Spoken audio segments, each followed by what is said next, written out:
Hi అండి, welcome to Siri foods. ఇవాళ 10 మినిట్స్లో అయిపోయే క్రిస్పీ ఆనియన్ బోండాని ఎలా తయారు చేసుకోవాలో నేను చేసి చూపిస్తాను.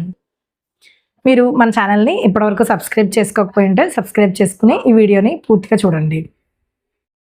ఈ క్రిస్పీ ఆనియన్ బోండాని ఎవరైనా సరే, అంటే వంట రాని వాళ్ళు కూడా ఈ వీడియో చూస్తే చాలా ఈజీగా తయారు చేసుకోగలుగుతారండి. క్రిస్పీ ఆనియన్ బోండా చేసుకోవడానికి ముందుగా మీడియం సైజు ఉల్లిపాయలు అయితే 3, పెద్దవైతే 2 తీసుకుని ఈ విధంగా పకోడీ కట్ చేసుకున్నట్లుగా కట్ చేసుకుని పక్కన ఉంచుకోండి. అలాగే 3 చిన్నవైతే 3 బంగాళదుంపలు, పెద్దవైతే 2 బంగాళదుంపలు తీసుకుని చెక్కు తీసేసి ముక్కలు కట్ చేసుకుని నీళ్లలోకి వేసుకుని పెట్టుకోండి. నీళ్లలోకి వేసుకోకపోతే నల్లగా అయిపోతాయి కదా. ఇప్పుడు నీళ్ల నుంచి తీసిన బంగాళదుంప ముక్కల్ని మిక్సీ జార్లోకి వేసేసుకుని నీళ్లు వేయకుండా మెత్తని పేస్ట్ లాగా గ్రైండ్ చేసుకుని తీసుకోండి. ఇప్పుడు మనం కట్ చేసుకున్న ఉల్లిపాయలని చేతితో గట్టిగా నలిపి ఈ విధంగా విడివిడిగా అయ్యేలాగా చూసుకోండి. ఇప్పుడు పిండి కలుపుకుందాము. ఒక మిక్సింగ్ బౌల్ తీసుకుని అరకప్పు పెరుగు, రుచికి సరిపడా ఉప్పు, పావు చెంచాడు వంట సోడా వేసి గ్రైండ్ చేసుకున్న బంగాళదుంప పేస్ట్ని కూడా వేసేసి ఎక్కడ ఉండలు లేకుండా పెరుగు, బంగాళదుంప పేస్టు, ఉప్పు అన్ని బాగా కలిసిపోయేలాగా ఈ విధంగా కలిపేసుకోండి. ఇప్పుడు దీంట్లోకి 1/4 కప్పు మైదా పిండి, 1/4 కప్పు బియ్య పిండిని యాడ్ చేసుకోండి.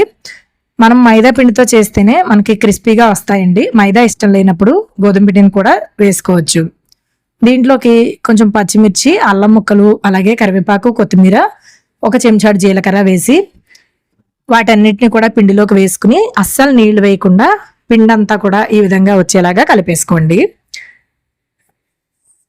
చూడండి, ఈ విధంగా మనం బోండాలు వేసుకోవడానికి వీలుగా ఈ పిండి ఈ విధంగా ఉండాలి. అసలు నీళ్లు వేయకండి, మనం వేసుకున్న పెరిగే సరిపోతుంది.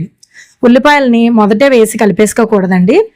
మనం ఇంకా బోండా వేసేసుకుంటున్నాం అనగా అప్పుడే వేసి కలుపుకోవాలి. ముందే కలిపేసుకుని పెట్టుకుంటే ఉల్లిపాయల నుంచి నీరు రిలీజ్ అయ్యి పిండి పలచనైపోతుంది, బోండాలు నూనె ఎక్కువ పీల్చేస్తాయి.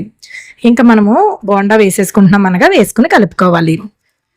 ఈ ఆనియన్ బోండా వేసుకోవడానికి స్టవ్ ఆన్ చేసి మూకుడు పెట్టుకుని డీప్ ఫ్రైకి సరిపడా నూనె పెట్టి అది బాగా వేడెక్కిన తర్వాత మంటను మీడియం ఫ్లేమ్లో పెట్టుకుని మనం కలుపుకున్న పిండిని తీసుకుని ఇక్కడ చూపిస్తున్న విధంగా మనం రెగ్యులర్గా బోండా ఎలా వేసుకుంటామో అదే విధంగా కొంచెం కొంచెం పిండిని ఆ ఆయిల్లోకి వేసుకోవాలి.